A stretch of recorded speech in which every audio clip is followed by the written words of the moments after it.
mencari wajahmu. Ku berdiam di kakimu, masuki hadiratmu. Kulihat kemuliaanmu menerangi hidupku.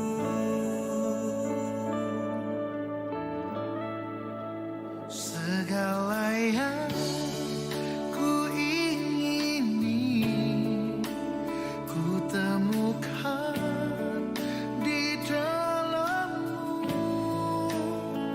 Kasihmu, cintamu tak pernah berhenti. Segala yang ku ingini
salam damai sejahtera di dalam nama Tuhan kita Yesus Kristus, sedianya selalu menyertai kita semuanya. Apa kabar saudaraku yang terkasih dimanapun saat ini berada? Luar biasa. Saya percaya ketika kasih karunia Tuhan terus mengendalikan hidup saya dan saudara, sampai saat ini saudara dan saya tetap terpelihara iman kita di dalam Tuhan Yesus. Amin. Puji Tuhan, saudara yang terkasih, pada hari ini Jumat 8 September 2023, enggak terasa kita sudah ada di tanggal 8 bulan September, mendekati akhir tahun 2023. Nah, saya ingin menyapa mungkin yang sampai bulan September 2023 ini merasa bahwa aduh kok tidak ada berkat yang signifikan ya dalam setiap aktivitas, dalam setiap pekerjaan ya, baik itu mungkin tokonya, pekerjaannya, apapun itu rasanya tidak ada perubahan sejak 2022 sampai saat ini mau masuk ke 2023, rasanya kok biasa-biasa saja. Saya mau katakan kepada kita semuanya bahwa apapun yang terjadi di dalam kehidupan saya dan saudara, tidak ada satupun yang lepas dari kendali Tuhan. Yang percaya katakan amin. Iya. Jadi apapun yang Bapak Ibu alami saat ini, ya saya mau katakan bahwa kasih Tuhan itu akan terus menyertai saya dan saudara, tidak akan pernah lekang oleh karena waktu, dan kasih Tuhan itu selalu diperbaharui setiap pagi. Yang percaya katakan amin. Ya, untuk itu siang hari ini bagaimanapun keadaan Bapak Ibu sekalian, ya dimanapun berada yang sudah menerima link live streaming Persekutuan Doa Eklesia Kediri Foundation, saya mau katakan satu hal, bahwa Bapa di surga mengutus anaknya yang tunggal, yaitu Tuhan Yesus Kristus sebagai juru selamat saya dan saudara, adalah untuk memberikan hidup bagi saya juga Bapak Ibu sekalian. Dan hidup yang dicita-citakan oleh Bapa di surga melalui Tuhan Yesus Kristus bukanlah hidup yang biasa. Yang percaya dengan saya katakan amin. Hidup yang Bapa desain buat saya dan saudara melalui anaknya Yesus Kristus, Tuhan dan Juru Selamat kita, adalah hidup yang berkelimpahan. Di sini saya menyimpulkan bahwa hidup saya dan saudara adalah hidup untuk menjadi berkat. Yang semangat katakan amin. Ya, artinya apapun keadaanmu saat ini, bagaimanapun kondisi tubuhmu, keuanganmu, rumah tanggamu, pekerjaanmu, dan apapun itu, berkat Tuhan akan terus mengalir di dalam kehidupan saya dan saudara. Amin. Nah, ada banyak orang berkata, wah kalau kita mau mencari Tuhan hanya karena mengharapkan berkat, aduh naif sekali. Saya mau katakan saya sangat tidak sependapat ya kalau misalnya kita mau mengecilkan bahwa ketika kita mau mencari Tuhan, kita mau menyenangkan akan hati Tuhan bahwa kita mengharapkan berkat. Sebenarnya itu bukan satu hal yang salah. Ya, saya katakan bukan satu hal yang salah. Kenapa? Karena memang itu maunya Tuhan bagi saya dan saudara. Hidup saya dan saudara adalah untuk menjadi berkat. Amin. Ya, artinya sebelum hidup kita menjadi berkat, Tuhan sendiri akan terlebih dulu memberkati saya dan saudara. Nah, kalau sampai ada di antara Bapak Ibu sekalian yang sudah merasa menjadi miliknya Kristus dan merasa sampai saat ini belum diberkati, mungkin mindset kita saja yang salah ya di dalam kita menyikapi akan berkat Tuhan. Amin. Ya, karena apa? Siapapun dan bagaimanapun keadaan saya dan saudara, sejatinya sebenarnya hingga detik ini berkat-berkat dari Tuhan tidak pernah lepas dari hidup saya dan saudara. Amin. Nah, siang hari ini mari kita mau melihat judul saat ini adalah hidup untuk menjadi berkat. Apakah berkat itu sesederhana di dalam pikiran kebanyakan orang bahwa berkat itu hanya karena deposito di banknya yang menumpuk, bahwa berkat itu rekening di banknya yang selalu buncit, ya tidak pernah kurus. Berkat itu karena punya istri yang cantik, punya suami yang ganteng, atau anak-anak yang luar biasa, atau pekerjaan yang terus maju. Tidak hanya sesederhana itu. Kita akan belajar siang hari ini, tapi sebelumnya saya punya ilustrasi dulu ya. Sebelum kita masuk mengetahui, memahami pikiran Tuhan, bagaimanakah hidup yang diberkati, saya punya dua alat nih. Dua alat ini mirip-mirip, beda-beda tipis ya. Jadi dibilang beda ya beda, dibilang nggak beda juga nggak beda. Saya punya ini ya, kalau yang di rumah mungkin bisa ditayangkan ya. Saya punya alat ini ya, dan saya punya alat ini. Dah, nih. Ada yang pink dan ada yang warna kuning. Tapi kita tidak bahas warnanya ya. pink dan kuning. Yang pink ini adalah, siapa tahu? Nih. Nah, kalau saya gini. Nah, siapa tahu ini? Bisa ngomong? Ya. Ini kipas. Repot ya kalau ngomong sama advokat itu ya, selalu berdasarkan fakta. Ini apa? Kipas ya. Ya, kita bilang ini, saya sebutkan ini namanya nih kipas ya, yang di rumah. Ini di tangan kanan saya ada kipas. Nah, di tangan kiri saya ini ada apa ini? Kincir. Ya, kita jadi ingat Belanda ya, kincir angin. Nah, ada kipas, ada kincir. Saudaraku, saya katakan dua alat ini hampir sama. Sama apanya? Muternya. Ya, benar kan? Tapi saya bilang ini dua alat ini ada perbedaannya. Bisa kasih saya jawaban apa perbedaan dari alat ini? Jangan lihat power bank-nya ya, tapi lihat kipasnya. Kipasnya yang muter. Yuk. Kalem sama cepat. Ya, ini menghasilkan angin. Kalau yang ini membutuhkan angin. Sama semuanya, menghasilkan angin, ini membutuhkan angin. Ketika ini menghasilkan angin, apa yang didapat? Sejuk. Artinya apa? Ini memberkati enggak? Yang memberkati saya dong, wong saya sejuk kok. Iya kan? Iya kan? Nah, kalau ini membutuhkan angin. Nah, bisa disimpulkan kenapa saya pakai dua alat ini. Kipas ya dengan kincir ini sama-sama ini ada angin. Ada angin yang dibutuhkan. Tapi kalau kipas ya, di sini dia melakukan, dia punya power yang akhirnya power ini bisa memberkati orang lain. Apa? Sejuk, nggak kepanasan, gitu kan?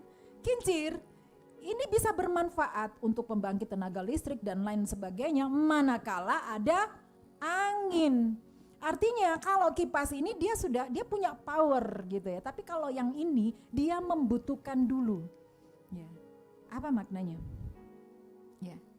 Jadi kalau cara kerjanya ini kipas menghasilkan angin, sedangkan kincir berputar karena ada angin. Nah,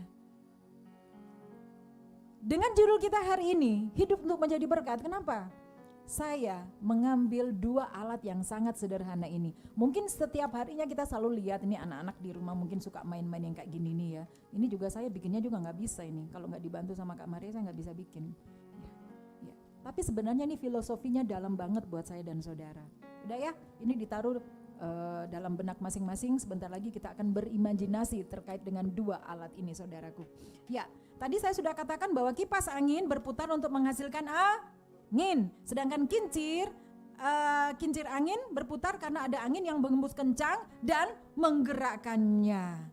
Bapak, Ibu, saudara yang terkasih, baik yang ada di rumah maupun yang ada di studio Eklesia Kediri Foundation, saya mau katakan bahwa beberapa di antara kita, bahkan mungkin ada yang saat ini sedang stay tune di live streaming Eklesia Kediri Foundation yang berperilaku seperti kipas angin, dan ada mungkin sebagian yang berperilaku seperti kincir angin.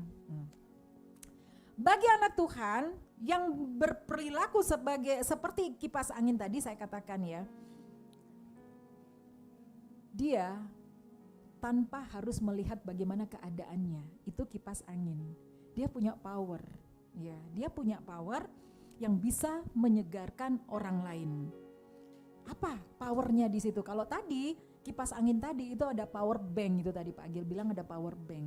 Nah, power yang milik power bank di dalam diri kita itu apa? Ketika kita berperilaku seperti kipas angin, dari ucapan kita membangun satu dengan yang lainnya, ya, menasehati satu dan yang lainnya, menghibur, atau tindakan-tindakan lain yang kita salurkan untuk memberikan perhatian bagi orang lain yang sangat-sangat membutuhkan.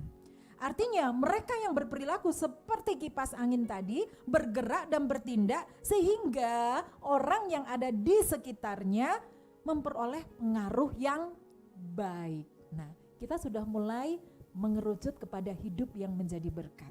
Ya. Ini berbicara tentang orang yang hidupnya dipenuhi dengan kasih Allah, yang punya power sehingga dia dapat menggerakkan hatinya untuk bertindak dan menjadi berkat bagi sesamanya. Artinya hidup menjadi berkat, saudaraku, bukan kita harus menunggu berkat itu dulu secara nyata menurut mata kita, menurut pikiran kita bahwa kita diberkati, kemudian kita bisa menjadi berkat. Sejatinya di dalam diri kita sudah ada power ya, yang bisa menggerakkan kita untuk menjadi berkat bagi sekeliling kita. Melalui ucapan yang membangun, menasihati, menghibur ya, atau tindakan-tindakan berupa perhatian-perhatian lainnya. Sedangkan anak-anak Tuhan yang tipenya seperti kincir angin ya, ini gambaran seseorang yang selalu menunggu ya, menunggu adanya dorongan dari orang lain. Nih saya gerakan nih ya. Jadi saya harus menggerakkan tangan saya dulu, baru kincir ini bisa berputar. Ini putarnya tapi nggak maksimal. Mungkin tadi waktu buat belum makan. Ya, jadi harus ada sesuatu dulu, harus diginiin gitu kan. Belum makan ini tadi, belum makan siang sama dengan saya. Ya Bapak Ibu sekalian, jadi kalau kincir angin ini dia akan selalu menunggu adanya dorongan dari orang lain baru kemudian bergerak atau melakukan suatu tindakan. Ya. Enggak punya inisiatif ya. Dan kalau boleh saya katakan, pribadi-pribadi yang mirip-mirip dengan kincir angin ini adalah mereka-mereka yang percaya tapi mereka enggak punya hati yang besar. Mereka-mereka yang tidak sadar bahwa Yesus datang untuk memberikan hidup dan hidupnya adalah hidup yang berkelimpahan. Mereka tidak sadar rahasia Allah di dalam Tuhan Yesus Kristus. Sehingga ketika mau melakukan sesuatu hanya berdasarkan kewajiban. Seberapa banyak anak-anak Tuhan tidak pernah melewati hari jam ibadah pada hari Minggu. Ini hari Minggu, waktunya untuk aku berada di gereja. Sebagai orang Kristen, aku harus beribadah di gereja. Tapi ketika doa berkat disampaikan oleh gembala sidang balik kanan ya, keluar dari pintu gereja, sepertinya beban yang dia bawa ketika dia datang dalam persekutuan dengan Tuhan di dalam gerejanya itu rasanya belum berkurang, jadi masih terasa. Jadi kalau berangkat tadi dari rumah mangkel ya, begitu pulang dari gereja mangkel double, mangkel plus gitu, tambah jengkel ya. Ini yang saya katakan tipe-tipe kincir angin, berarti ada sesuatu, tidak ada inisiatif di dalam dirinya untuk melakukan sesuatu ya. Kalaupun melakukan sesuatu hanya berdasarkan ritual. Saya mengucap syukur teman-teman saya di Eklesia ketika hari Jumat sangat antusias karena tahu hari Jumat adalah kesempatan untuk Tuhan melawati ya di dalam segala sesuatu yang terjadi di Eklesia. Apa yang menjadi visi dan misi Eklesia. Teman-teman di Eklesia mulai sukacita untuk apa yang mau dipersembahkan buat Tuhan. Dan saya percaya seperti firman Tuhan katakan, bahwa ketika kita akan menyukakan akan hati Tuhan, jerih payah kita tidak akan pernah sia-sia. Tuhan mencatatnya itu di dalam buku kehidupan dan saudara dan saya sudah ada bersama-sama dengan Yesus di atas sana. Amin. Nah, saudara yang terkasih di dalam Tuhan Yesus Kristus, tipe kincir angin inilah yang saya katakan tadi, tipikal mereka-mereka yang gak konsisten hidupnya, moody. Ya, jadi ketika dia mau sukacita di dalam hidupnya itu tergantung arah mata angin. Melihat sekelilingnya siapa dulu. Mau ke gereja dia harus tahu siapa yang khotbah hari ini. Dia harus tahu siapa yang WL hari ini. Dia harus lihat dulu. Atau kalau dia seorang Arjuna yang sedang mencari cinta gitu ya, dia harus memastikan dulu bahwa yang akan dipanahi dia, akan dipanahi asmara maksudnya, yang akan ditembak itu datang atau enggak. Ya, kalau enggak datang, udah deh aku nanti dulu deh, minggu depannya aja lah gitu. Jadi dia harus memastikan, atau dia memastikan yang namanya Bu Retno itu ada enggak sih? Kalau misalnya asyirnya Bu Retno itu enak, karena pasti senyumnya aduh membuat semangat gitu. Ya.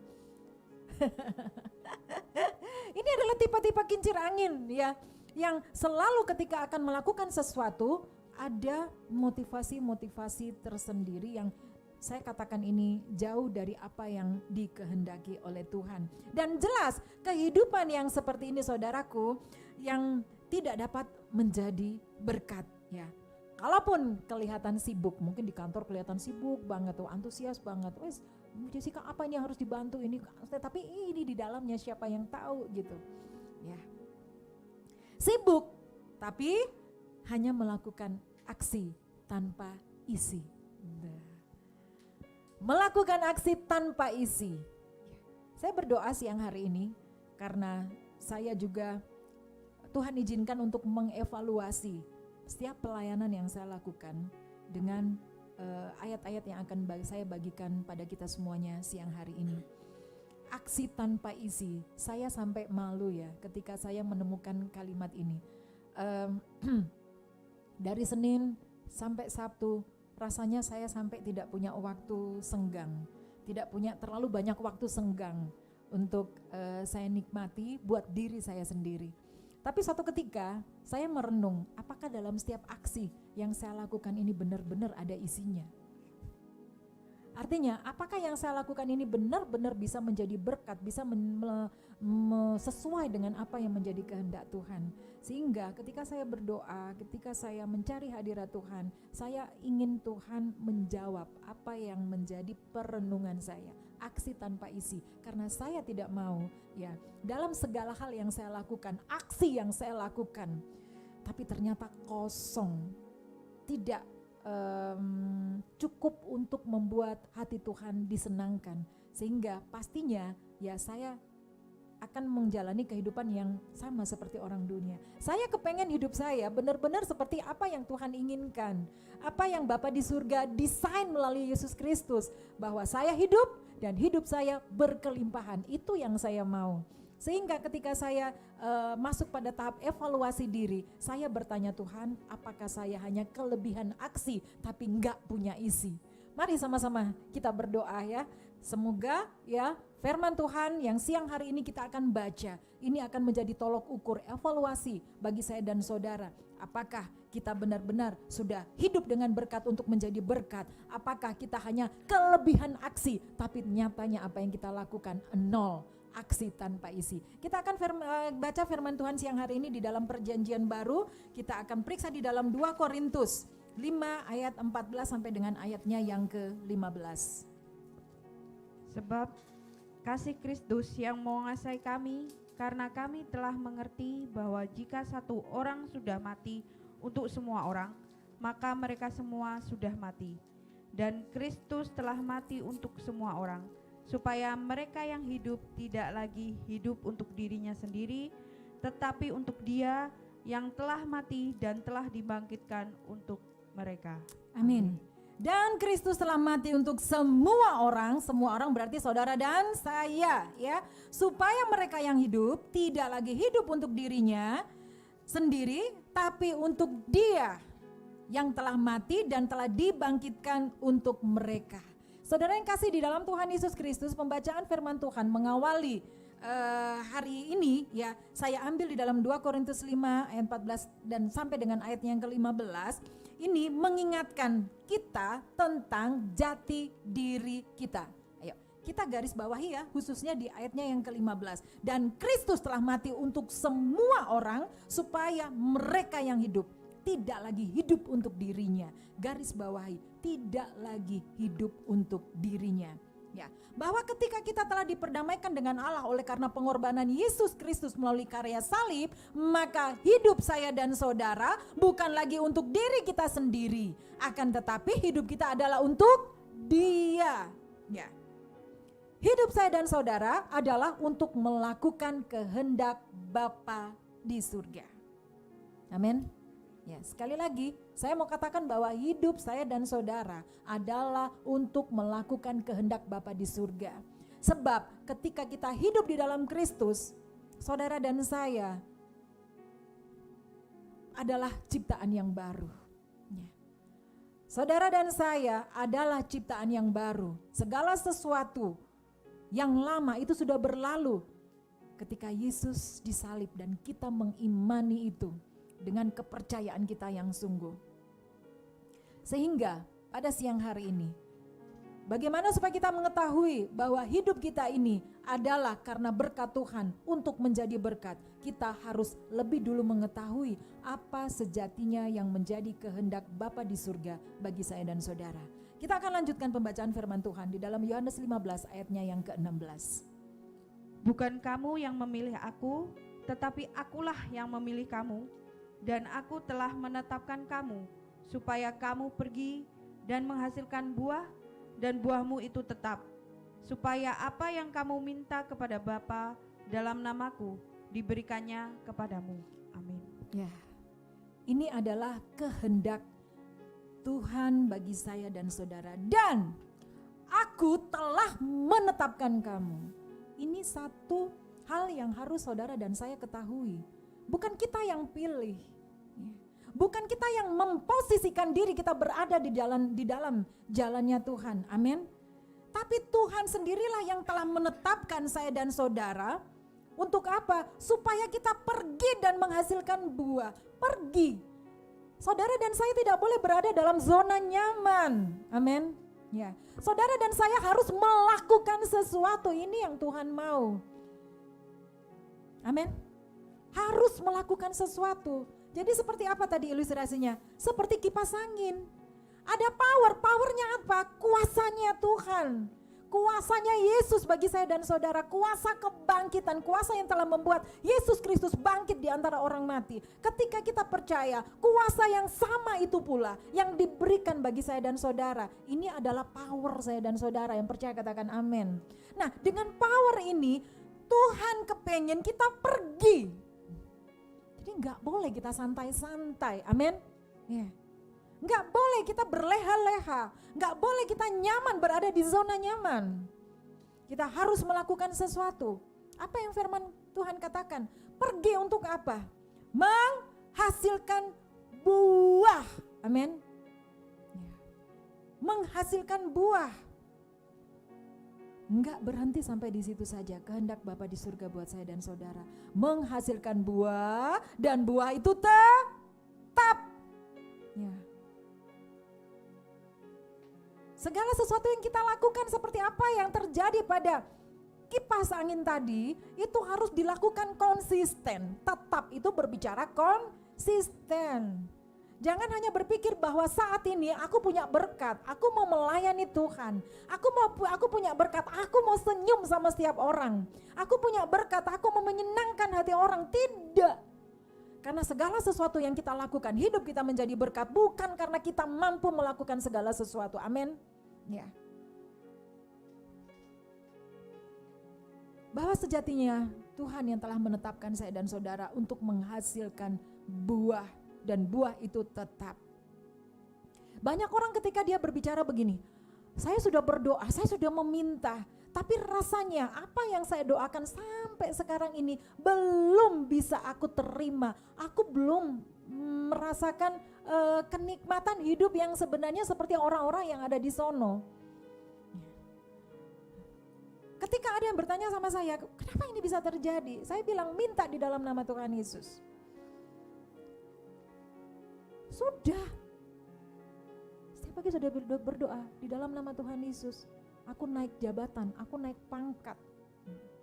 Tapi rasanya dari dulu sampai sekarang, bahkan mungkin sampai selama-lamanya kali saya akan begini terus. Saudaraku yang kekasih, firman Tuhan katakan di dalam Yohanes 15 ayat yang ke-16 ini sudah jelas di bagian yang terakhir, supaya apa yang kamu minta kepada Bapa dalam namaku diberikannya kepadamu. Ini adalah merupakan janji bagi saya dan saudara bahwa ketika kita meminta ya kepada Bapa di dalam nama Tuhan Yesus, semuanya diberikan buat kita. Nah, kalau itu tidak terjadi, kembali lagi konteksnya di atas itu jangan hanya dibaca delujur. Saudara harus tahu bahwa saudara dan saya ditetapkan untuk menghasilkan buah dalam firman Tuhan ini, ya. Dan aku telah menetapkan kamu supaya kamu. Tapi kenapa buah itu? Ya, buah itu tidak tampak. Buah itu tidak bisa memberkati orang lain karena kita tidak pernah pergi dari zona nyaman. Amin. Kita keasikan dengan keadaan kita yang sekarang, padahal sebenarnya Tuhan akan memberkati kita berlimpah-limpah. Amin. Ya. Jadi ketika kita berdoa dan kita tidak mendapatkan, jangan salahkan Tuhan dulu. Tapi lihatlah apakah kita benar-benar sudah menggunakan power dan otoritas yang Tuhan sudah kasih untuk kita hidup menjadi berkat bagi sekeliling kita. Amin. Saudaraku yang terkasih, di dalam Yohanes 15 ayat yang ke-16 ini saya kembali mau stressing kepada kita semuanya bahwa kalau Tuhan sudah memilih kita untuk menghasilkan buah, Saya mau katakan bahwa buah itu harus lahir dari salib Kristus. Kenapa? Karena pembacaan di dalam Yohanes 15 ayat yang ke-16 ini, Yesus Kristus katakan di malam terakhir ketika dia berada di Taman Getsemani, malam terakhir sebelum Yesus menyelesaikannya apa yang menjadi rencana Bapa bagi saya dan saudara di kayu salib. Jadi karena Yesus mengatakan ini ada disampaikan kepada murid-muridnya pada malam hari sebelum dia akan menyerahkan dirinya untuk disalibkan, Tuhan ingin bahwa kita semuanya menghasilkan buah, dan buah itu harus lahir dari salib Kristus. Yang percaya katakan amin. Artinya ketika saudara dan saya ingin melakukan sesuatu seperti yang menjadi kehendak Tuhan, bahwa kita pergi untuk menghasilkan buah, dan buah itu adalah buah yang tetap, bukan kita lakukan dengan kekuatan kita. Tapi apapun yang saudara dan saya lakukan untuk menghasilkan buah, semuanya bersumber dari salib Kristus. Yang percaya katakan amin. Jadi kalau saat ini engkau sedang berjuang untuk dirimu dan engkau belum merasa bahwa ada satu progres terhadap setiap usaha yang engkau lakukan, mungkin engkau terlalu mengandalkan kekuatanmu. Tapi yang harus kita ingat, firman Tuhan ini dikatakan Yesus menggambarkan satu mujizat terobosan yang baru yang akan terjadi di dalam kehidupan saya dan saudara, manakala pandangan kita hanya kepada salib Kristus. Di mana ada kematian atas hidup yang lama, yaitu salib, di kayu salib, maka di sana ada hidup baru yang akan dilahirkan. Amin. Itu sebabnya ketika saya berinteraksi dengan siapapun juga yang konseling dengan saya beberapa waktu yang lalu, saya konseling dengan seorang ibu yang memiliki masalah terhadap rumah tangganya. Saya berbicara apa yang harus saya kasih kepada ibu untuk menyelesaikan persoalan rumah tangga ini, selain engkau benar-benar menyerahkan dirimu dan hanya melihat kepada salib. Ketika engkau akan melakukan sesuatu, ini dalam konteks ketika ibu ini ingin bahwa rumah tangganya ini masih bisa diselamatkan, saya katakan tidak ada cara lain sehingga engkau berdamai dengan keadaanmu. Artinya apa? Pandang salib Kristus. Di sana setiap pergumulanmu telah Tuhan selesaikan. Yang percaya dengan saya katakan amin. Ya. Tidak ada yang bisa kita lakukan dalam setiap pergumulan kita selain kita hanya memandang kepada salib Kristus. Saudaraku yang terkasih, pergi menghasilkan buah. Buah ini saya sederhanakan sama dengan berkat. Karena kalau saya pakai judul hidup untuk menjadi buah, saya takut nanti ada yang mensalah artikan gitu. Jadi saya ganti hidup untuk menjadi berkat.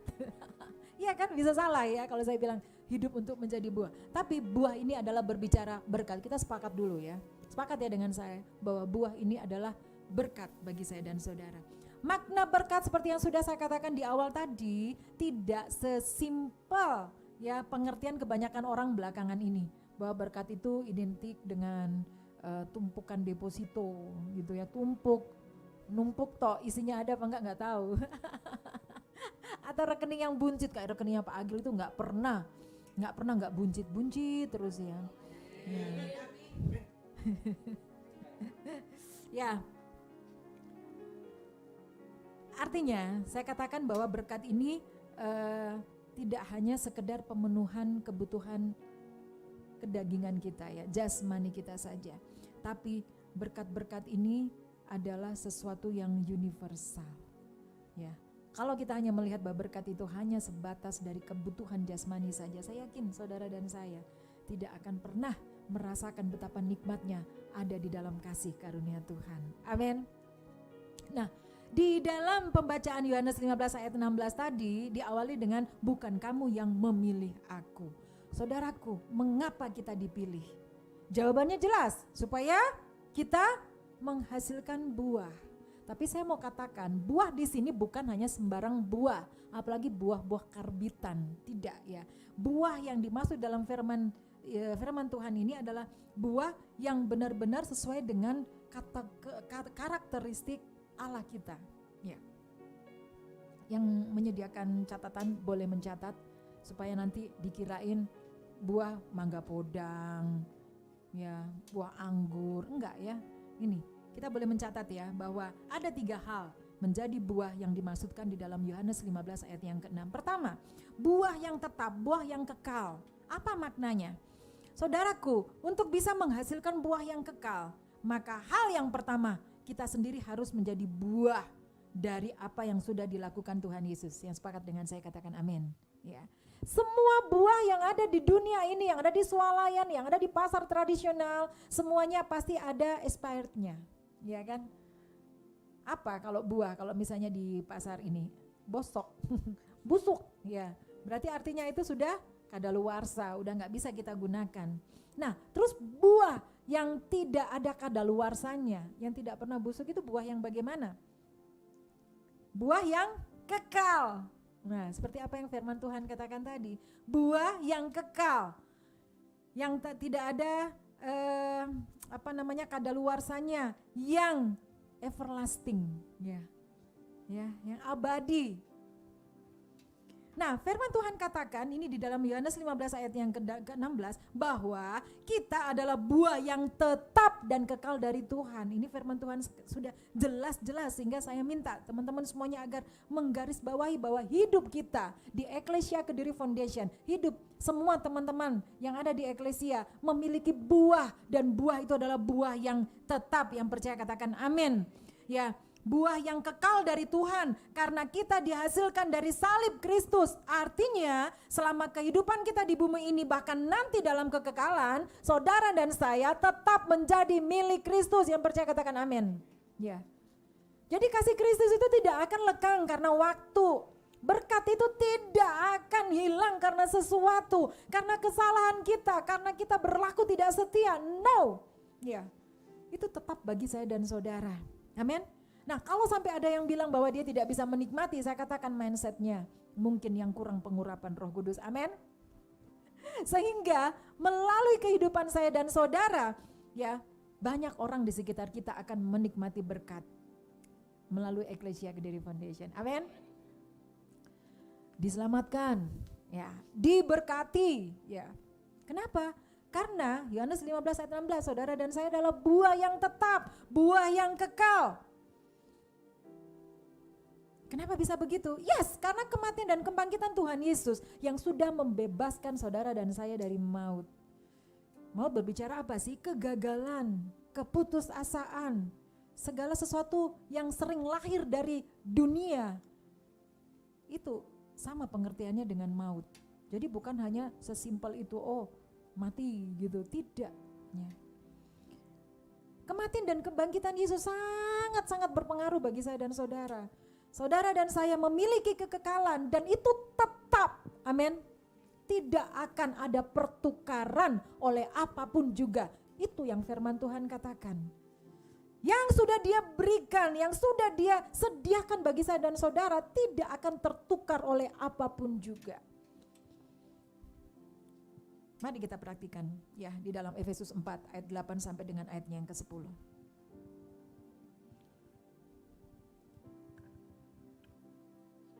Itulah sebabnya kata Nas, tatkala ia naik ke tempat tinggi, ia membawa tawanan-tawanan, ia memberikan pemberian-pemberian kepada manusia. Bukankah ia telah naik? Berarti bahwa ia juga telah turun ke bagian bumi yang paling bawah. Ia yang telah turun, ia juga yang telah naik jauh lebih tinggi daripada semua langit untuk memenuhkan segala sesuatu. Yes. Amin. Kalau tidak salah saya sering menyampaikan pada setiap kali saya melakukan pelayanan di Eklesia Kediri Foundation, segala sesuatu yang membangkitkan energi positif dalam diri saya ketika saya membaca firman Tuhan, kemudian saya menemukan kalimat memenuhkan segala sesuatu. Wah, artinya apa? Semua lini kehidupan kita, semua kebutuhan kita tidak bisa kita kotak-kotakkan. Kalau mau minta ini sama Tuhan, malulah mau minta mobil BMW gitu ya. Malulah, mana bisa sih? Enggak ya. Kalau saya membaca artinya ini tidak dikotak-kotakkan tersesuai dengan pikiran kita. ya, untuk memenuhkan segala sesuatu. Jadi apa yang kau anggap itu sesuatu yang besar di dalam dirimu dan saat ini belum engkau dapatkan dan ingin engkau raih, itu yang Tuhan janjikan buat kita yang percaya, katakan amin. Ya, itulah sebabnya kata Nas, tak kala ia naik ke tempat tinggi, ia membawa tawanan-tawanan. Tawanan-tawanan ini berbicara apa? Segala sesuatu yang mengintimidasi kita. Amin. Yesus naik ke surga untuk apa? Membebaskan kita dari segala sesuatu yang membelenggu kita. Imani dulu ayat ini, amin. Ya, ia memberikan pemberian-pemberian kepada manusia. Jadi Yesus naik ke surga untuk melimpahkan kesejahteraan, kemakmuran, kesehatan bagi saya dan saudara. Ini keinginan Bapa di surga. Untuk menyediakan segala sesuatunya bagi kita. Dan di sini dikatakan, firman Tuhan katakan memenuhkan. Amin. Gak ada yang separuh yang akan dikasih buat kita. Amin. Bukankah ini satu kabar baik bagi saya dan saudara? Berkat dalam diri kita bukan kita yang lakukan, tapi Tuhan Yesus. Ayat 8 sebetulnya memberitahukan kepada saya dan saudara tentang Dia yang menawan apa yang menawan kita dan meniadakan kekuasaan si penawan itu. Ada di antara kita yang takut siang hari ini. Firman Tuhan hari ini mau melepaskan kita dari tawanan rasa ketakutan itu. Dan di sini di ayat 8 dikatakan bahwa Dia juga akan menawan apa yang membuat kita menjadi takut. Ketika apa? Ketika pandangan kita hanya kepada salib Kristus. Kalau pandangan kita kepada apa yang membuat kita takut, tentu saja kita tidak akan pernah menikmati berkat oleh karena salib Kristus. Amin. Ya. Ini saya berbicara minggu lalu. Ketika ada yang konseling keluarga dengan saya katakan, kalau kau ingin mempertahankan rumah tanggamu, jangan lakukan apapun selain duduk di bawah kaki Kristus. Saudaraku, terkadang ketika kita ada di dalam persoalan dan kita menjadi takut, kita tidak tahu apa yang harus kita lakukan. Yang ada di sini di dalam batin kita berkecamuk emosi, marah, yang rasa-rasanya kita ingin mencakar-cakar orang yang membuat kita menjadi marah. Saya mau katakan itu tidak akan membuahkan sesuatu yang kita inginkan. Justru kita akan menghadapi persoalan yang baru. Tapi siang hari ini kabar baik bagi saya dan saudara. Ketika kita masuk di dalam persekutuan dengan tubuh dan darah Yesus, ketika kita kembali boleh mengingat apa yang sudah Tuhan Yesus lakukan, karya penyelamatan agung di atas kayu salib bagi saya dan saudara, apapun yang menawan kita, peristiwa-peristiwa apapun yang membuat kita tertawan, firman Tuhan, kabar baik bagi saya dan saudara siang hari ini, bahwa Dia yang akan membawa tawanan-tawanan itu sekaligus membebaskan kita dari penawan-penawan itu. Yang percaya katakan amin. Yang perlu apa? Yang perlu adalah kita pergi menghasilkan buah. Yang perlu apa? Semua persoalan yang menawan kita enggak penting bagi saya dan saudara. Perintahnya bagi saya dan saudara yang merupakan kehendak Bapa di surga adalah kita tetap pergi menghasilkan buah. Jadi tidak dipandu oleh apa yang terjadi dalam diri kita. Bah suamimu bawel, bah istrimu cerewet, ya. Enggak berpengaruh. Yang utama adalah kita tetap pergi melakukan kehendak Tuhan, menghasilkan buah. Di dalam pembacaan Efesus 8 ayat yang ke-10 ini, ya, jelas, Ia memberikan kepada tiap-tiap orang percaya pemberian-pemberian yang diperlukan bagi mereka. Ya tadi kan yang saya baca tadi, Ia yang telah turun, Ia juga yang telah naik jauh lebih tinggi dari pada semua langit. Menggambarkan apa? Enggak ada masalahmu yang lebih besar dari apa yang Yesus bisa kerjakan bagi kita yang percaya, katakan amin. Ya. Di dalam beberapa ayat Alkitab, pemberian ini saudaraku disebutkan juga berkaitan langsung dengan karunia-karunia Tuhan kepada pribadi lepas pribadi. Mungkin ada yang bilang, ya karena Jessica cerewet, bisa ngomong gitu, bisa khotbah. Nah, aku apa? Nyanyi aja fales gitu ya. Nyanyi aja fales. Terus apa yang bisa aku lakukan untuk menjadi berkat? Mau bantu pelayanan eklesia, pas-pasan gajinya. Apa yang jadi keadaan-keadaan itu yang sering membuat akhirnya kita nanti dululah, biar aja Jessica aja lah yang lakukan pelayanannya gitu. Ben dipikir Bu Jessica kan sudah 24 tahun menghandle eklesia, nyatanya semuanya baik-baik saja. Ayo, kalau teman-teman semuanya ingin diberkati sebagaimana saya menikmati berkat Tuhan, ambil bagian dari setiap pelayanan yang ada di eklesia. Ya. Gak harus dengan duit. Apa? Kau bisa senyum, kasih senyummu. Ya. Amin. Ya. Jadi sekali lagi saya mau katakan siang hari ini, Bapak Ibu yang ada di rumah, ya sahabat-sahabat saya dimanapun berada, khususnya yang masih ragu-ragu untuk menjadi berkat, ya, yang masih dibatasi oleh keadaan, yang masih dibatasi oleh aku nggak bisa ngomong, public speakingku jelek gitu, yang tidak punya kemampuan dari segi finansial, skill juga nggak ada. Tuhan nggak lihat itu, amin ya. Tuhan mau lihat hati kita ketika kita rindu memelayani Tuhan. Tuhan sendiri akan bukakan jalan itu buat kita, amin. Ya, saudaraku, kembali pada Yohanes 15 tadi, ya kita adalah buah yang kekal dan supranatural saya katakan. Kenapa saya harus katakan buah yang kekal dan supranatural? Karena buah yang kekal itu adalah pekerjaan Roh Kudus, ya. Tuhan yang mampu lakukan itu buat kita melalui apa? Melalui Roh Kudus, amin. Ya, pekerjaan Roh Kudus itu akan menghasilkan sesuatu yang kudus, yang supranatural juga, yang secara kasat mata kita tidak bisa tahu. Bolak-balik itu terjadi dalam diri saya. Minggu lalu saya juga dapat mujizat, benar saya dapat mujizat lagi. Ya meskipun itu adalah duit-duit saya sendiri ya, tapi kesekian kali terjadi lagi. Tuh saya langsung pamer sama Mas Tian itu.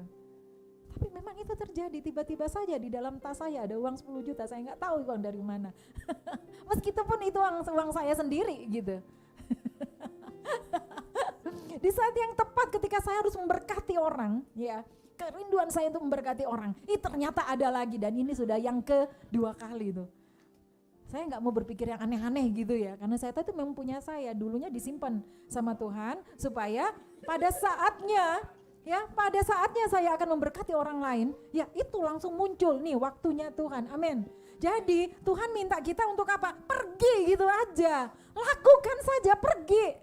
Nggak usah mikir macam-macam karena Tuhan yang akan sediakan itu buat saya dan saudara, amin.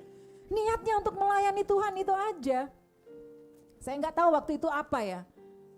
Saya harus lakukan apa? Kalau nggak salah apa ya? Apa waktunya SPP-nya dia kali ya? Iya. Haleluya. Jadi saudaraku, buah yang pertama itu adalah siapa? Diri kita sendiri. Ketika kita mau merespon firman Tuhan untuk pergi menghasilkan buah, budalo ojo timbang-timbang untung ruginya. Tidak, kalau kita berbicara kasih kita kepada Tuhan, jangan kita mempertimbangkan untung ruginya. Kita mau dapatkan apa, sehingga saya ini bingung kalau ada orang mau tanya ke saya, apa yang Jessica dapatkan mati-matian melakukan pelayanan di eklesia, 80% fee advokatnya lari ke eklesia. Ada yang protes sama saya, bukannya ini kekonyolan, bagi saya tidak, karena Tuhan perintahkan saya pergi untuk menghasilkan buah, amin. Ya. Dan sampai saat ini saya tidak pernah kekurangan stok untuk senyum. Saya tidak pernah kekurangan stok untuk senyum, kecuali saya sakit gigi, tapi puji Tuhan sampai detik ini saya tidak pernah sakit gigi, amin. Jangan sampai ya. Jadi yang pertama adalah buah kekal itu adalah siapa? Diri kita sendiri. Maknanya saudara dan saya sudah diberkati, sudah ada buah dalam diri kita. Itu yang pertama tadi ya, buah itu adalah diri kita sendiri. Yang kedua, buah roh. Buah roh. Jadi dimaksud buah yang kedua ini adalah buah roh. Buah yang dikerjakan dan dihasilkan dari pekerjaan Roh Kudus di dalam diri kita. Ya. Jadi jauhkan, ini bukan buah mangga podang gitu ya. Artinya Roh Kudus akan bekerja di dalam diri saya dan saudara sehingga kita menghasilkan berkat. Ya, berkat itu apa? Buah-buah roh. Mari kita cek di dalam Perjanjian Baru, di dalam Galatia 5 ayat ke-22 sampai dengan ayatnya yang ke-23. Tetapi buah roh ialah kasih, sukacita, damai sejahtera, kesabaran, kemurahan, kebaikan, kesetiaan, kelemah lembutan, penguasaan diri. Tidak ada hukum yang menentang hal-hal itu. Ya, mau pakai hukum perdata, mau pakai hukum pidana, mau pakai segala macam hukum, tidak ada yang bisa menentang ini. Karena itu di Advocacy Law Office, Ecclesia Kediri Foundation, ini yang menjadi dasar bagi saya ketika saya berinteraksi dengan siapapun juga. Mendengar, mencermati setiap perkara-perkara yang Tuhan izinkan untuk diselesaikan di kantor ini. Amin. Ya, ada buah roh dulu di dalam pribadi-pribadi, advokat-advokat, anak-anak Tuhan di tempat ini. Amin.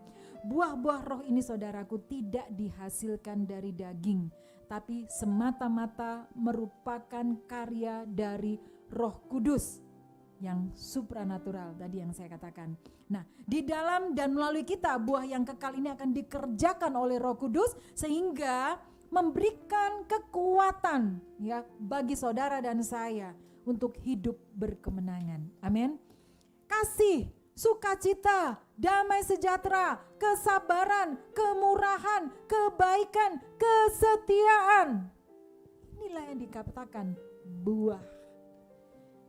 Hidup saya dan saudara ketika kita menjadi satu di dalam kekekalan oleh karena pekerjaan salib Yesus bagi saya dan saudara, hidup kita penuh dengan buah kasih, amin. Hidup kita penuh dengan sukacita, amin. Hidup kita terus diiringi dengan damai sejahtera, amin. Hidup kita melimpah dengan kesabaran, amin. Selalu murah hati, amin. Sehingga kita selalu ada kerinduan untuk melakukan kebaikan, amin. Ya, dan setia. Ya. Jadi kalau kita bicara kasih, jangan sampai mikir untung rugi ya. Karena kalau kita bicara kasih ada untung rugi, itu namanya bisnis. Ya. Berbicara kasih itu maknanya dalam sekali. Kasih itu murah hati. Kasih itu panjang sabar. Kasih itu tidak cemburu. Hai para istri di rumah, hai para suami yang ada di rumah dan juga yang ada di sini. Kalau masih ada kasih yang dibarengi dengan cemburu, saya katakan itu bukan kasih. Itu bisnis. Ya, itu bisnis. Jadi kalau kau mau mengasihi istrimu, kasihlah dengan segenap hatimu. Istriku bawel, cerewet. Dari pagi sampai jam 9 malam gak berhenti ngomel, termingil melulu. Ya. Suami saya juga begitu, posesif.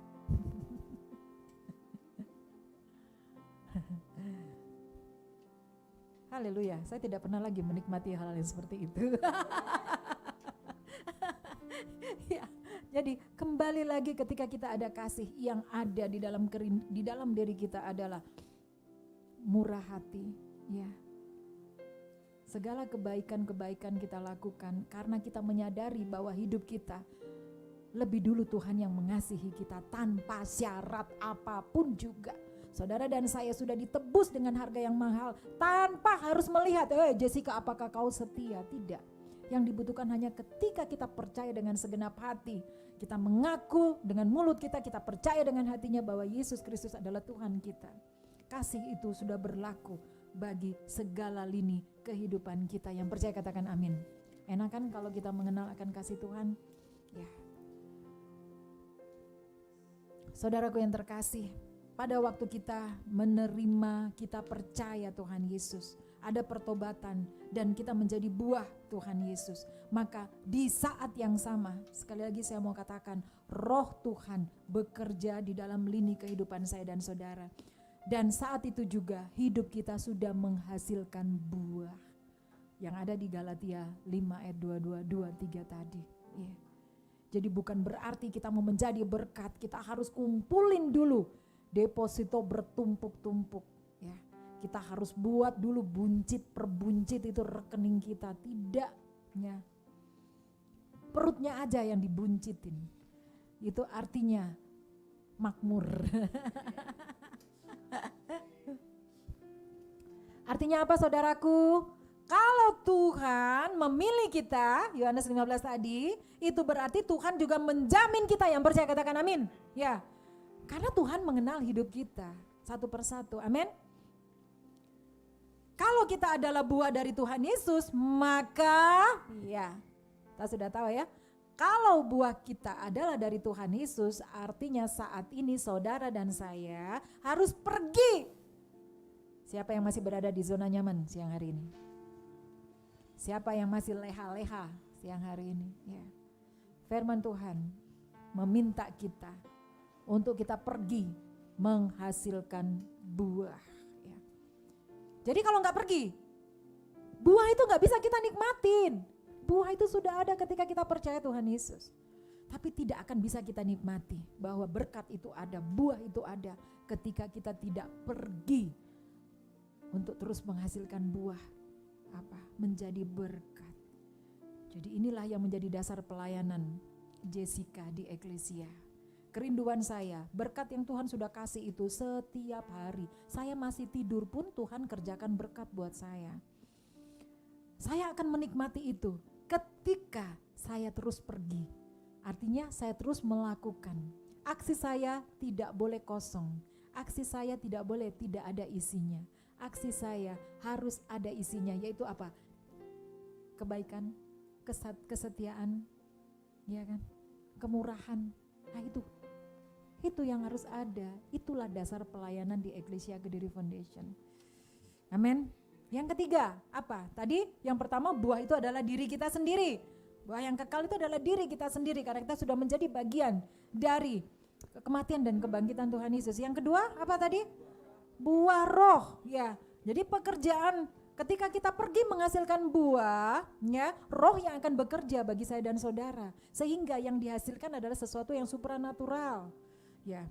Yang ketiga, buah dari pelayanan. Kita pergi itu maksudnya apa? Melayani, ya. Pergi untuk menghasilkan buah adalah pelayanan. Kita baca ya di dalam Injil Matius 11 ayatnya yang ke-27. Semua telah diserahkan kepadaku oleh Bapakku, dan tidak seorang pun mengenal anak selain Bapa, dan tidak seorang pun mengenal Bapa selain anak, dan orang yang kepadanya anak itu berkenan menyatakannya. Amin. Ya, saudaraku yang terkasih, di dalam Matius 11 ayat 27 jelas, semua telah diserahkan kepadaku oleh Bapakku, dan tidak seorang pun mengenal anak selain Bapa, tidak seorang pun mengenal Bapa selain anak, dan orang yang kepadanya anak itu berkenan menyatakannya. Mengapa kita harus menjadi buah Tuhan Yesus? Ya, saudaraku, ini maknanya supaya dengan hal itu kita bisa mempunyai hubungan yang dekat dengan Bapa di surga. Inilah makna Matius 11 ayat 27 yang baru saja kita baca. Supaya saudara dan saya punya hubungan yang dekat dengan Bapa di surga. Kenapa? Kita ini harus punya hubungan yang dekat dengan Bapa di surga, karena kita adalah anak-anak Bapa di surga yang percaya katakan amin. Bayangkan Bapak Ibu yang punya anak di rumah tapi merasa gak begitu dekat dengan anaknya, sedihlah. Ya, begitu juga dengan Bapa di surga. Kita terpilih karena kita memberi respon untuk percaya kepada Tuhan. Artinya buah ini tidak akan memberkati kita sendiri, tidak akan menjadi tetap bagi pribadi kita masing-masing. Ketika apa? Ketika kita tidak memberi respon untuk percaya kepada firman Tuhan. Kegagalan orang untuk berjalan, pergi, ya, meninggalkan zona nyaman untuk terus berkarya sesuai dengan apa yang Bapa mau karena gagal untuk merespon firman Tuhan. Salah satu indikator orang yang gagal untuk merespon firman Tuhan adalah ketika dia merasa bahwa ketika kita akan mengambil bagian dari pelayanan sebagai umat yang dipilih, yang sudah ditetapkan untuk dipilih, ya, melakukan pekerjaan penyelamatan seperti yang firman Tuhan katakan, tidak pernah mampu untuk lakukan itu karena kurang maksimal dalam merespon firman Tuhan. Ya.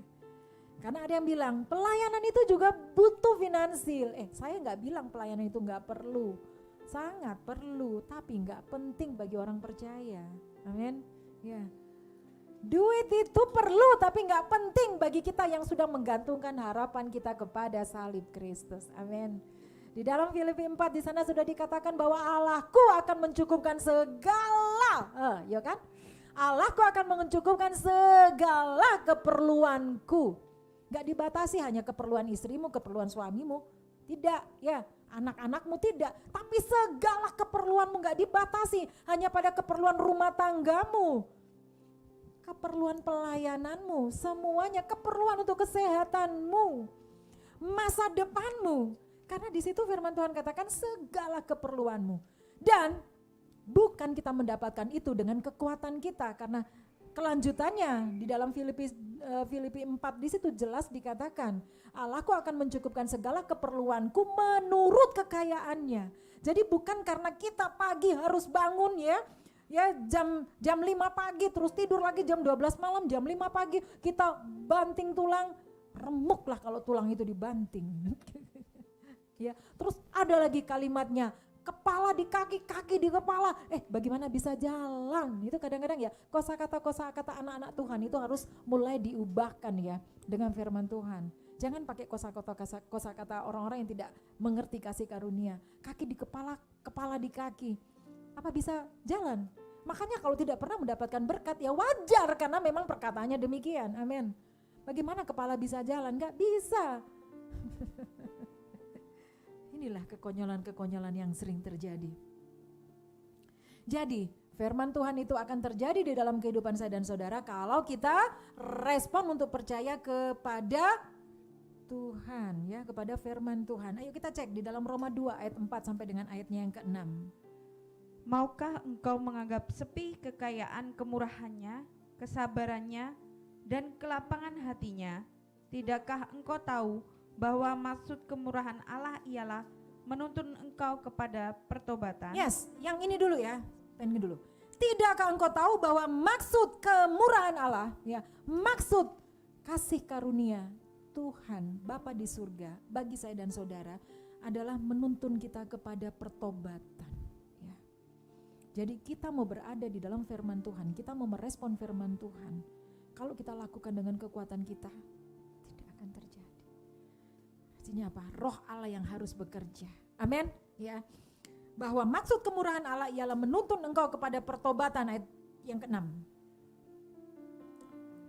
5, ya. Tetapi oleh kekerasan hatimu yang tidak mau bertobat, engkau menimbun murka atas dirimu sendiri pada hari waktu mana murka dan hukuman Allah yang adil akan dinyatakan. 6. Ia akan membalas setiap orang menurut perbuatannya. Amin. 7. Yaitu hidup kekal kepada mereka yang dengan tekun berbuat baik, mencari kemuliaan, kehormatan, dan ketidakbinasaan. Amin. Amin. Inilah yang akan Tuhan kerjakan bagi hidup saya dan saudara, yaitu ketika kita tekun berbuat baik, mencari kemuliaan, kehormatan, dan ketidakbinasaan. Artinya kita tidak melakukan kesia-siaan di dalam hidup kita. Kesia-siaan, tidak melakukan kesia-siaan, terus apa dong yang kita lakukan? Yang Tuhan mau itu yang kita lakukan. Amin. Itu yang berbicara kekekalan bagi saya dan saudara. Dan biarlah ini merupakan satu hal yang harus terus kita sadari dalam kehidupan kita, bahwa kemurahan Tuhan selalu memanggil saudara dan saya untuk selalu berada pada pertobatan.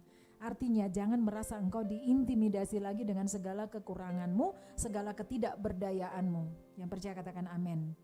Nah, sekarang bagaimana? Kita sudah tahu hidup yang menjadi berkat, hidup yang berbuah. Nah, sekarang bagaimana supaya kita benar-benar bisa menghasilkan buah? Hidup kita benar-benar bisa menjadi berkat. Kita periksa lagi ya di dalam Yohanes 3 ayatnya yang ke-10. Yohanes 10 ayat 3 sampai dengan ayat yang ke-4. Untuk Dia penjaga membuka pintu dan domba-domba mendengarkan suaranya, dan Ia memanggil domba-dombanya masing-masing menurut namanya dan menuntunnya keluar. Jika semua dombanya telah dibawanya keluar, Ia berjalan di depan mereka, dan domba-domba itu mengikuti Dia karena mereka mengenal suaranya. Amin. Saudara yang kekasih, di dalam pembacaan firman Tuhan Yohanes 10 ayat 3 dan 4 ini jelas sekali bahwa kita bisa menghasilkan buah karena nama kita dipanggil. Amin. Seneng ya kalau nama kita dipanggil oleh bos aja manggil nama kita gitu ya, rasanya wah kita mau naik gaji nih ya. Mau bagi-bagi berkat. Pak Agil kalau udah telepon saya malam-malam itu, aduh besok aku dapat berkat ini, puji Tuhan, amin, gitu ya. Ya, ini apalagi kalau Tuhan yang memanggil nama kita. Kenapa? Karena nama kita sudah tercatat di surga. Ya. Ayo kita lanjutkan lagi nih ya, di Yohanes 10 ini kita lanjutkan di Lukas 10 ayat 20. Namun demikian janganlah bersukacita karena roh-roh itu takluk kepadamu, tetapi bersukacitalah karena namamu ada terdaftar di surga. Amin. Amin. Ya. Semua percaya bahwa nama kita sudah terdaftar di surga? Amin. Artinya dalam dua pembacaan Yohanes 10 dan Lukas 10 ini jelas di sini bahwa untuk menghasilkan buah, saudaraku, kita harus bisa mendengar suara Tuhan dan berkomunikasi dengannya. Amin. Itu sebabnya setiap kali kita membaca firman Tuhan, kita berdoa. Ya, kita harus selalu berdoa untuk meminta Roh Kudus mengartikan dan menghidupkan firman itu dalam diri kita supaya enggak ada kegaringan. Banyak orang mendengar firman Tuhan dia jenuh, bahkan responnya ketika mendengar firman Tuhan yang cukup lama dan mungkin terlalu berat gitu ya, itu reaksinya tuh begini, gini, gitu. Masih mending kalau cuman kepalanya tekluk-tekluk, kalau sampai gini. Pernah tahu ya yang seperti itu ya? Ya. Oh sering. Itulah sebabnya ketika kita mendengar firman Tuhan, saudara perlu berdoa. Saudara benar-benar perlu meminta Roh Kudus untuk mengartikan dan menghidupkan firman itu dalam diri pribadi kita masing-masing. Supaya apa? Supaya kita mengenal suara Tuhan. Jadi kalau di dalam Yohanes 10 ayat 3 tadi dikatakan bahwa untuk dia penjaga membuka pintu dan domba-domba mendengarkan suaranya dan ia memanggil domba-dombanya masing-masing menurut namanya dan menuntun mereka keluar. Ada yang bertanya sama saya ingin mendengar suara Tuhan tapi saya tidak pernah mendengarkan itu. Sampai tengah malam saya tunggu suara Tuhan. Ketika saya meminta sesuatu sama Tuhan, terus saya tunggu-tunggu loh, Tuhan kok gak ada suaranya. Saya jelaskan siang hari ini ya, bahwa saudara dan saya mendengar suara Tuhan, yaitu ketika kita menjadi satu dengan firman Tuhan, ketika kita membaca firman Tuhan, amin. Ya, saat itulah nama kita sedang dipanggil, dan saat itulah kita sedang berbicara dengan Tuhan, kita sedang mendengar suara Tuhan, amin. Setiap gembala pasti mengenal dombanya, ya kan? Jadi seorang gembala itu nggak mungkin dombanya tonggone, dia aku dombanya sendiri. Itu berarti gembala yang nggak benar. Ya. Setiap domba juga pasti dia kenal dengan gembalanya. Nggak usah bilang domba deh. Saya punya anabul di rumah tuh. Taro itu tahu mana yang Jessica, mana yang Destalia. Dia tahu. Kalau waktunya makanannya habis, yang dia tengok saya. Karena saya yang tukang beli makanannya, tapi yang kasih makan kan bukan saya. Dia tahu kepada siapa dia harus merapat gitu. Ya, begitu juga kehidupan saya dan saudara. Amin. Ya. Saudaraku, kalau tadi bagaimana supaya kita bisa menghasilkan buah? Nah, ada enggak sih strateginya, syarat dan ketentuannya? Ya ada ya, tapi enggak berat. Kita kembali di Yohanes ya, Yohanes 15, kita akan mundur. Tadi kita di pasal yang ke 16 kan, kita mundur di ayatnya yang keempat. Tinggallah di dalam aku dan aku di dalam kamu, sama seperti ranting tidak dapat berbuah dari dirinya sendiri kalau ia tidak tinggal pada pokok anggur, demikian juga kamu tidak berbuah jikalau kamu tidak tinggal di dalam aku. Amin. Pembacaan firman Tuhan di dalam Yohanes 15 ayat yang keempat ini adalah merupakan puncak ya, bagaimana hidup menjadi berkat. Yang tadi saya katakan, kita tidak perlu melakukan dengan upaya kita sendiri, cukup kita melihat salib Kristus. Syarat bagi kita, syarat dan ketentuan bagi kita untuk hidup kita benar-benar bisa menghasilkan berkat untuk memberkati orang lain ya, menjadi buah, yaitu kita ya, harus ada hubungan yang intim dengan Tuhan. Amin. Ya. Karena carang itu tidak bisa berbuah sendiri. Amin. Ya. Carang itu harus menempel kepada pokoknya. Pokok pohonnya, baru dia bisa berbuah. Amin. Maknanya bagi saya dan saudara apa? Agar hidup saya dan saudara benar-benar bisa menghasilkan buah. Yang kita lakukan hanyalah menempel kepada pribadi Tuhan Yesus Kristus. Amin. Ya. Dan untuk menempel pada pribadi Tuhan Yesus Kristus perlu komitmen. Amin. Perlu komitmen. Tanpa komitmen itu tidak akan terwujud satu hubungan yang terjalin dengan baik. Ya. Maknanya apa bagi saya dan saudara? Butuh penyangkalan diri. Amin. Butuh penyangkalan diri, artinya kita lepaskan kedagingan kita. Dan jiwa kita, hati kita benar-benar kita lekatkan kepada roh Tuhan. Segala pemenuhan-pemenuhan yang untuk menyegarkan mata jasmani kita, yang untuk menyukahkan akan hati kita secara jasmani kita tinggalkan. Dan kita bawa jiwa kita untuk kita lekatkan kepada roh Tuhan. Di situ saudara dan saya akan dimampukan untuk mengerti dan melakukan kehendak Bapa di surga. Sehingga ketika hati kita sedang dilanda kesedihan, ketika kita ada di dalam kebimbangan, ketika kita baru saja memutuskan sesuatu yang menyebabkan kita harus kehilangan sesuatu, mungkin kita harus melepas sesuatu yang tidak bisa kita pertahankan lagi karena tidak sesuai dengan kehendak Bapa di surga. Mungkin kita harus pergi karena sesuatu yang memang mengharuskan demi iman kita kepada Tuhan Yesus. Tidak banyak orang bisa lakukan ini, tapi saya mau katakan ketika kita tetap menempel kepada pokok anggur, kepada pokok, ya saudara dan saya akan menghasilkan buah yang luar biasa. Apapun yang menjadi problem, pergumulan yang dibawa di dalam kehidupan pengiringan kita kepada Tuhan, Tuhan sendiri yang akan selesaikan itu bagi saya dan saudara. Artinya untuk menjadi buah, jangan pernah mundur karena ada masalah, ketersinggungan dengan siapapun, atau berterbentur dengan masalah ekonomi atau apapun juga. Kita benar-benar untuk menjadi buah dengan kita melihat pekerjaan salib Kristus. Ayat yang terakhir, Ibrani 10 ayat 35 sampai dengan ayat yang ke-39. Sebab itu, janganlah kamu melepaskan kepercayaanmu, karena besar upah yang menantinya. Sebab kamu memerlukan ketekunan, supaya sesudah kamu melakukan kehendak Allah, kamu memperoleh apa yang dijanjikan itu. Sebab sedikit, bahkan sangat sedikit waktu lagi, dan Ia yang akan datang, sudah akan ada tanpa menangguhkan kedatangannya. Tetapi orangku yang benar akan hidup oleh iman, dan apabila ia mengundurkan diri, maka aku tidak berkenan kepadanya. Tetapi kita bukanlah orang-orang yang mengundurkan diri dan binasa, tetapi orang-orang yang percaya dan yang beroleh hidup. Yes. Amin. Miliki ketekunan dan kesetiaan.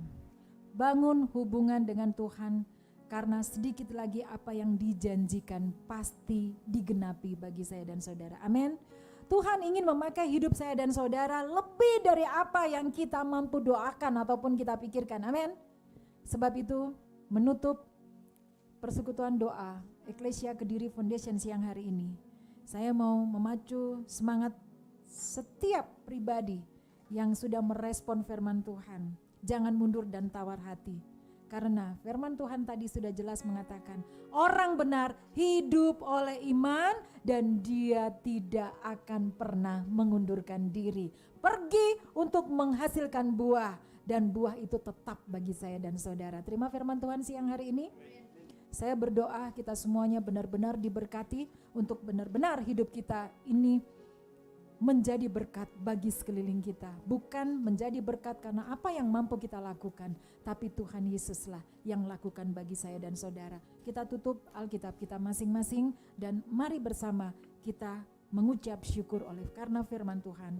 Kita satukan hati, kita berdoa. Tuhan, beradalah Engkau di atas segala sesuatu untuk melindungi dan memimpin. Beradalah Engkau di bawah segala sesuatu untuk menatang dan menopang. Dan beradalah Engkau Tuhan di samping kiri dan kanan kami. Sesuatu yang untuk menuntun, memeluk dan menjaga kami. Kami percaya Tuhan bahwa Engkau bukan hanya sekedar di atas yang jauh di sana, tapi Engkau adalah Tuhan yang ada di bawah, yang juga mengetahui kedalaman dan sisi gelap kehidupan anak-anak-Mu. Apapun yang saat ini Tuhan, yang boleh dibawa oleh setiap pribadi-pribadi yang sudah mendengar dan menyaksikan firman-Mu disampaikan melalui live streaming Persekutuan Doa Eklesia Kediri Foundation. Hamba-Mu berdoa, kiranya roh pengurapan dari surga yang akan memeteraikan, sehingga Engkau memampukan anak-anak-Mu Tuhan untuk melakukan apa yang Engkau perintahkan pada siang hari ini. Sebab apa yang Engkau nyatakan dalam kehidupan kami Tuhan, Engkau yang akan memampukan kami Tuhan, sehingga kami dengan sukacita akan pergi untuk menghasilkan buah, karena Engkau yang telah pimpin kami Bapa. Dan buah yang kami hasilkan adalah buah yang tetap dari Engkau. Terima kasih Bapa di dalam surga. Kiranya Engkau terus memberikan kekuatan bagi anak-anak-Mu Tuhan, untuk mereka tidak pernah goyah melakukan pekerjaan penyelamatan bagi hormat dan kemuliaan nama-Mu. Kami memilih untuk duduk diam di bawah kaki-Mu Tuhan, untuk terus mendengar suara-Mu melalui firman-Mu Tuhan. Sebab itu kiranya Engkau memberikan sukacita bagi pribadi-pribadi ini Tuhan, yang sudah dibukakan oleh firman-Mu. Hamba telah selesai menyatakan apa yang Engkau inginkan Bapa, tapi hamba percaya Roh-Mu tidak akan berhenti sampai di sini. Engkau terus akan melakukan Tuhan apa yang sudah Engkau perintahkan.